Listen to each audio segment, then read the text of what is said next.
Welcome class back to Chapter 3, Working with Text in CSS. This video is for Lesson 5, the final lesson for Chapter 3, using coding tools to view and edit rules.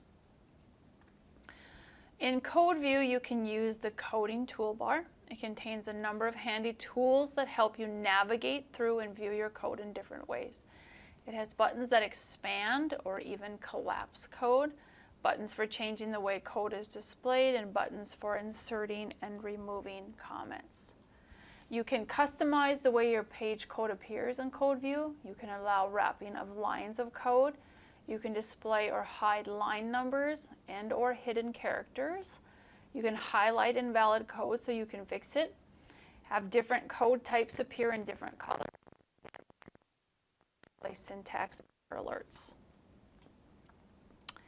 If you are typing directly into Code View, you can use what Dreamweaver calls code hints. So these are a list of options that will appear as you're typing, and all you have to do is hit enter and it will provide that code hint for you. So save some time on typing.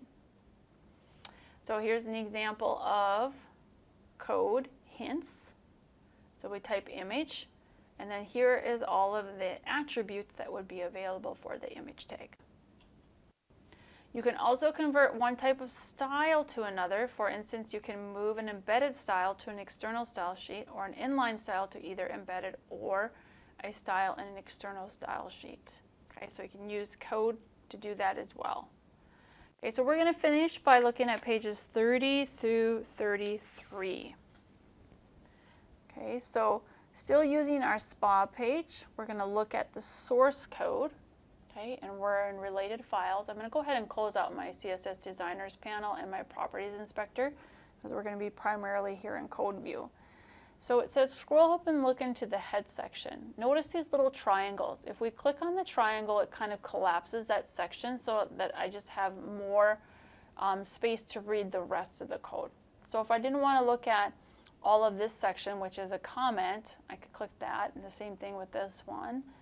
And if I didn't want the head section to be looked at, then I can see more of the body section right away. So use these to kind of clean up and look at your code instead of looking at it all as one large chunk. Even here, if I click on div, okay, it collapses that entire div, and I can actually see, well, where is it actually closed at, okay?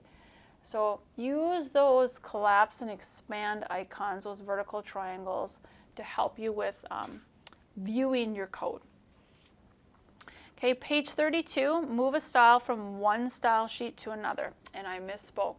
We need to have the CSS Designers panel open for this one. Okay, so we go to Design View, okay, and then click on Headings. So what we're going to do is we're going to move all 4 of these styles to SU styles. So essentially removing headings, but making sure that we have all the styles placed in the other file before we remove it. Okay, so I'm going to move list headings by just dragging and dropping it on SU styles. Okay, so now it's gone from the selectors list. And I'm going to do the same thing for header 1 and header 2. And header 3. So now headings.cs has nothing in it. I'm going to actually go to split view here because I want you to show you when we remove headings.css, that line 13 will disappear. Okay, so we want to remove this as a source. Okay, and now headings is gone. Okay, it didn't delete the file over here quite yet. Okay, and it's probably not going to. We're probably physically going to have to delete that ourselves. Okay, but it does remove the link tag. Okay, now I'm going to go to SU styles, and I'm going to go down in the selector lists, and I'm going to see there's list headings, header 1, header 2, and header 3. If I click on each one of those, I can see my changes.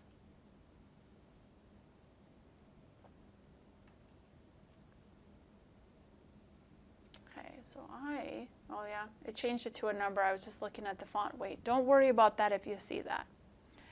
Okay, now we're going to use the code view to actually take what was placed here for list headings.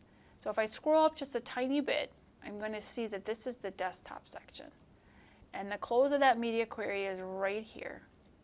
Well, these are part of global since they're not part of that media query. So what I need to do is I need to take all of these, I need to Control X them, so cut them. Then I need to come up before the tablet, okay, tablet media query, and I need to paste them. Because I want to keep the global styles with the global styles. So mobile with mobile styles. Okay, and if you want to clean up the bottom of your file and take those blank lines out, that would be great too. I'm really picky when it comes to code.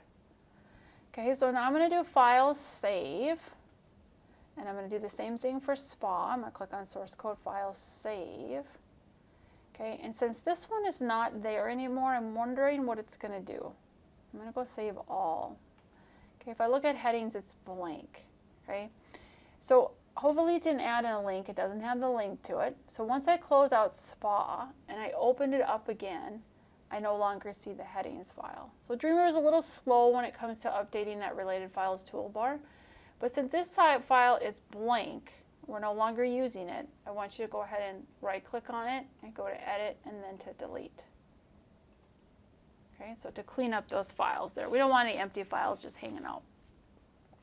Okay, that is lesson 5. Questions, let me know.